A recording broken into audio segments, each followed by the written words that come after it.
नमस्कार भाई लोग, कैसे हैं आप लोग। तो आज के इस वीडियो में एक बार फिर से मैं आपका बहुत ही ज़्यादा स्वागत करता हूं आपके ही अपने चैनल टेक्निकल ट्रेडर में। तो आज के इस वीडियो में हम बात करने वाले हैं येस बैंक के बारे में। देखिए, येस बैंक को लेकर बहुत तरह की बातें बनाई जा रही है, बहुत तरह का माहौल बनाया जा रहा है। माहौल बन नहीं रहा है, माहौल बनाया जा रहा है, बहुत बड़ी बड़ी बातें हो रही है। तो इस वीडियो में हम एक्चुअल जो बात है, जो सच्चाई है, जो रियलिटी है, जो आपको कोई नहीं बताएगा, कुछ ऐसे न्यूज़ को, कुछ ऐसे फैक्ट्स को हम समझने वाले हैं, जानने वाले हैं, जो कि आपको जानना काफ़ी ज़रूरी है। ऐसा नहीं कि आप फ्लो में बह जाएं। येस बैंक के जो टारगेट्स बताए जा रहे हैं, 400-500 के टारगेट्स बताया जा रहा है, आप सारा का सारा पैसा इसमें इन्वेस्ट कर दो और पता चले कि अगले 6 महीना तक भी यह 15-20 रुपये पर ही ट्रेड कर रही है। तो जो रियलिटी है वो आपको जानना समझना काफ़ी ज़रूरी है। तो इस वीडियो में हम ऐसी एक्सक्लूसिव जानकारी जानने वाले हैं जो कि आपको कोई नहीं बताएगा। तो रिक्वेस्ट एक ही रहेगी कि यदि यह वीडियो आप लोग को अच्छी लगे तो लाइक करके हमें इनकरेज करें। लेटेस्ट और जेन्युइन इन्फॉर्मेशन पाने के लिए चैनल को भी सब्सक्राइब कर ले, बेल आइकन को भी हिट कर दो। चलिए वीडियो को आगे बढ़ाते हैं। तो सबसे पहले थोड़ी इस चार्ट पैटर्न की भी बात कर ले, उसके बाद उस खबर पर भी चलेंगे। जैसा कि मैंने आप लोग को कल भी बताया था कि यह जो कैंडल है, आप देख सकते हैं ग्रीन वाली जो कैंडल है, यह ट्रेंड लाइन के बाहर फॉर्म हो गई है और यह एक बहुत ही राहत की बात है, बहुत ही पॉजिटिव मूव यहाँ हमें देखने को मिल रहा है। और इस बेसिस पर हम एक्सपेक्ट ज़रूर कर सकते हैं कि आने वाले समय में येस बैंक का स्टॉक है जो ऊपर की ओर जाए। लेकिन उसके साथ में यह भी हमें देखना पड़ेगा कि यह जो ट्रेंड लाइन है, ऐसा ना हो कि ये जो ऊपर वाली ट्रेंड लाइन है, इस पर यह सपोर्ट लेते हुए फिर से यह जो कैंडल वह नीचे की ओर फॉर्म करता हुआ चला जाए। उसके बाद भी यहाँ पर एक और भी मौका मिलेगा, लगभग 12 रुपये 50 पैसे के आसपास, जब यहाँ पर ऊपर और नीचे वाली मतलब रेसिस्टेंस और सपोर्ट वाली जो ट्रेंड लाइन है जब क्रॉस करेगी, तो वहाँ पर फिर से एक बार ब्रेकआउट, अच्छी ब्रेकआउट होने की काफ़ी प्रोबेबिलिटी बन रही है। यहाँ पर देखिए बहुत बड़ा ब्रेकआउट देखने को हमें नहीं मिला, क्योंकि यह जो रेसिस्टेंस है इस लेवल पर, जैसा कि मैंने आपको कल भी बताया था, इस लेवल का रेसिस्टेंस इसे यह पार नहीं कर पाई। अब चलिए चलते हैं उस खबर पर।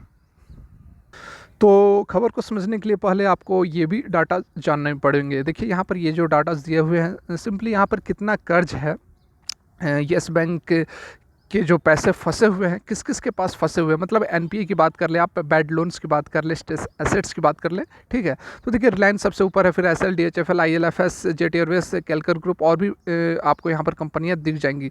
लगभग यहाँ पर 34,000 करोड़ के आसपास का टोटल आपको एनपीए यहाँ पर दिखेगा। तो देखिए, एनपीए रिकवरी को लेकर बहुत तरह की बातें बताई जा रही है। आप भी सोच रहे होगी कि यार बहुत ही जल्द यहाँ पर एनपीए रिकवरी हो जाएगी, 34-35 हज़ार करोड़ के आसपास की जब रिकवरी होगी तो स्टॉक तो यार 100% ऊपर जाएगा ही जाएगा। और हाँ, बात सही है, यदि इतनी रिकवरी हो जाती है तो स्टॉक में बहुत बड़ी रैली आपको देखने को मिलेगी। लेकिन सवाल यही उठता है कि क्या इतनी बड़ी रिकवरी इतनी जल्द पॉसिबल है? तो इस वीडियो में आपको समझने को, जानने को मिलेगा। अभी हम बात करेंगे केवल एक कंपनी के बारे में, और वो कंपनी है, यहाँ पर आप देख सकते हैं, जेट एयरवेज। अब जेट एयरवेज की बात क्यों कर रहे हैं यह भी आप देख ले। तो आप देख सकते हैं, जेट एयरवेज की जो एनुअल जनरल मीटिंग है वह है 8 जून को, ठीक है। 8 जून को यहाँ पर रेगुलेटरी फाइलिंग करके बताई गई है कि 8 जून को यहाँ पर एनुअल जनरल मीटिंग होगी। तो देखिए, इस मीटिंग का मतलब क्या है? मीटिंग में देखिए बहुत तरह की बातें होंगी। आप सभी जान रहे हैं कि जेट एयरवेज है, उसका एनसीएलटी के सामने यह प्रपोजल पड़ा हुआ है और इसके जो बायर्स हैं वह भी तैयार हो गए हैं। तो बहुत जल्द आपको सब कुछ ठीक रहा तो आसमान में उड़ते हुए फिर से नज़र आएगी जेट एयरवेज, लेकिन इसमें कुछ समय लग सकता है। तो जैसा कि मैंने अभी आप लोगों को दिखाया, 1100 करोड़ के आसपास का एनपीए है, ठीक है। जेट एयरवेज ने येस बैंक का 1100 करोड़ के आसपास का पैसा फंसा कर रखा हुआ है। तो यहाँ पर बहुत बड़ी बड़ी बातें निकल कर आ रही है, बताई जा रही है कि 8 जून को जो है आपको बहुत कुछ बड़ा, बहुत भयानक, बहुत धमाका कुछ भी होने को मिल सकता है, ठीक है। और इस तरह की बातें बता बता कर आप लोग को एनपीए रिकवरी कर कर के बहुत ऊंची ऊंची और बहुत बड़ी बड़ी आपको क्या बोलते हैं, ख्वाब दिखाए जा रहे हैं, ठीक है। तो इस तरह की जो बातें हैं, जो हवा हवाई बातें, उससे आपको अलर्ट रहने की काफ़ी ज़रूरत है, ठीक है। देखिए, मैं आप लोग को अलर्ट रखने की कोशिश करता हूँ, जो सच्चाई है उससे आप लोग को रूबरू कराने की कोशिश करता हूँ। यदि आप लोग को मेरा ये प्रयास अच्छा लगता है तो लाइक ज़रूर करें। ऐसा नहीं है कि बस बता दिए कि यार यहाँ तो 300-400 का टारगेट आने वाला है। जो सच्चाई थी, जो रियलिटी थी, यहाँ पर टेक्निकल बेसिस के ऊपर हमें कुछ पॉजिटिव मूव जरूर दिख रहा है। यहाँ से आपको हो सकता है कि 17-18 रुपये तक का टारगेट देखने को मिल सकता है। मैं हवा हवाई बातें नहीं करूँगा, मैं नहीं बोलूँगा आप लोगों की यह 400 और 500 का टारगेट जाने वाला है। जाने का तो कहीं भी जा सकता है, लेकिन उसके लिए समय लगेगा, उसके लिए 4 साल 5 साल का समय लगेगा। लेकिन फिलहाल आपको इस तरह की जो ख्वाब है वह बिल्कुल भी नहीं देखनी चाहिए, ठीक है। तो देखिए, यहाँ पर कुछ आपको सच्चाई मैं बताने वाला हूँ। जो रिकवरी की बातें आप लोग को, हवा हवाई बातें बताई जा रही हैं, उसको यहाँ पर लेकर आपकी जो आंखें हैं वह मैं खोलने वाला हूँ। ध्यान से देखें। ठीक है। देखिए यहाँ पर जेट एयरवेज़ की अभी बात हो रही है क्योंकि मैंने आपको दिखाया कि 8 तारीख की इसकी जनरल मीटिंग है। तो देखिए स्टेट बैंक ऑफ इंडिया का सबसे बड़ा एक्सपोजर है, लगभग यहाँ पर 1632 करोड़ का है। उसके बाद देख सकते हैं आप यस बैंक का है, ठीक है। यस बैंक का 1084 करोड़ के आसपास का जो मैंने आप लोगों को दिखाया। और भी बैंक्स है, PNB, IDBI, कैनरा, तो काफ़ी बैंक्स है, ठीक है।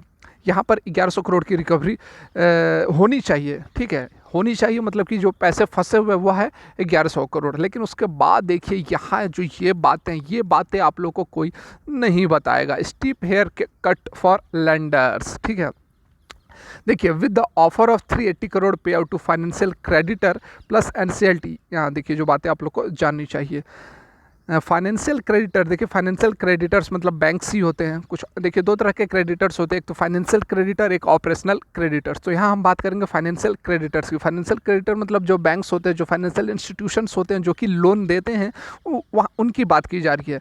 Financial creditors are facing a haircut of almost 90%। यहाँ पर देखिए 90% का हेयर कट मिलने वाला। अब हेयर कट मतलब होता है कि जो भी लोन दिए गए थे, आपने जो भी लोन दिया था उसका आपको मात्र 10% मिलेगा और 90% जो है वह आपको हेयर कट में चला जाएगा। देखिए आगे, the lender are also hopeful for some upside from the equity stake they get in Jet Airways and Jet Privilege, but just how much remains to be seen, ठीक है।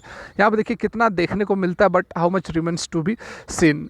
आगे जो टॉप बैंकर है उन्होंने बताया, देखिए यहाँ पर जो फाइनेंशियल क्रेडिटर्स हैं उनके जो हेड है यहाँ पर, उन्होंने कहा कि इट वाज दिस प्लान और लिक्विडेशन। देखिए लिक्विडेशन और जो अभी लिक्विडेशन मतलब होता है सिंपली कि जो भी एसेट्स हैं, जो भी जेट एयरवेज़ की बात करें तो जेट एयरवेज़ के पास जो भी प्लेन्स हैं उसको बेचकर जो भी पैसा मिलेगा उसको चुकाया जाएगा। और अभी जो प्लान बन रहा है NCLT के पास जो गया है, इसमें क्या है कि कंपनी बच जाएगी। कंपनी के पास फिर से नए प्रमोटर आएंगे तो उसके बाद फिर से सारा कुछ सेटअप होगा और फिर से जो है एयरलाइंस जो है जेट एयरवेज़ फिर से एक बार उड़ते हुए नजर आएगी। और लिक्विडेशन का मतलब कि सब खत्म, अब जो एसेट्स है उसको बेचकर जो कर्जा है उसे चुकाना होता है। तो यहाँ पर देखिए उन्होंने कहा कि यह प्लान है, रेजोल्यूशन प्लान की बात की जा रही है। दिस प्लान जो बोल रहा है मतलब कि रेजोल्यूशन प्लान है या फिर लिक्विडेशन है, इससे हमें मतलब नहीं है क्योंकि we didn't have a choice, क्योंकि हमारे पास चॉइस नहीं है। The plan offered a slightly better recovery,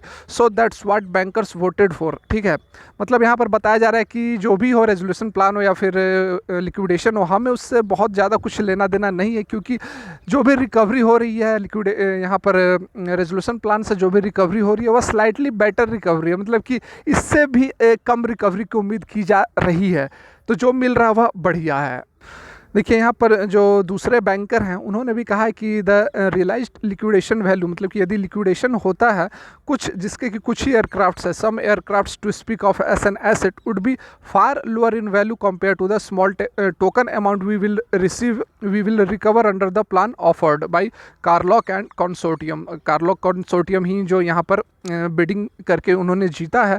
तो यहाँ पर यही कहा जा रहा है कि जो भी हमें पैसे मिलेंगे, जो भी लिक्विडेशन से तो कुछ नहीं मिलता, लिक्विडेशन से कंपेयर करें तो जो भी हमारे पास स्मॉल टोकन अमाउंट मिलेगा वह बढ़िया, वह अच्छा है, इसलिए हम ये जो है प्रपोजल है वह एक्सेप्ट कर रहे हैं। तो देखिए मेरे बताने का मतलब यही है आप लोगों से कि बहुत बड़ी बड़ी बातें आप लोगों को बताई जा रही है, बहुत ही ख्वाब दिखाए जा रहे हैं कि रिकवरी होने वाला, भयानक रिकवरी होने वाली है, 50,000 करोड़ की रिकवरी होने वाली है। अब तो यस बैंक यहाँ से वहाँ आसमान को छू लेगा। तो आपको देखिए सच्चाई को समझने की कोशिश कीजिए और सच्चाई के साथ रहिए।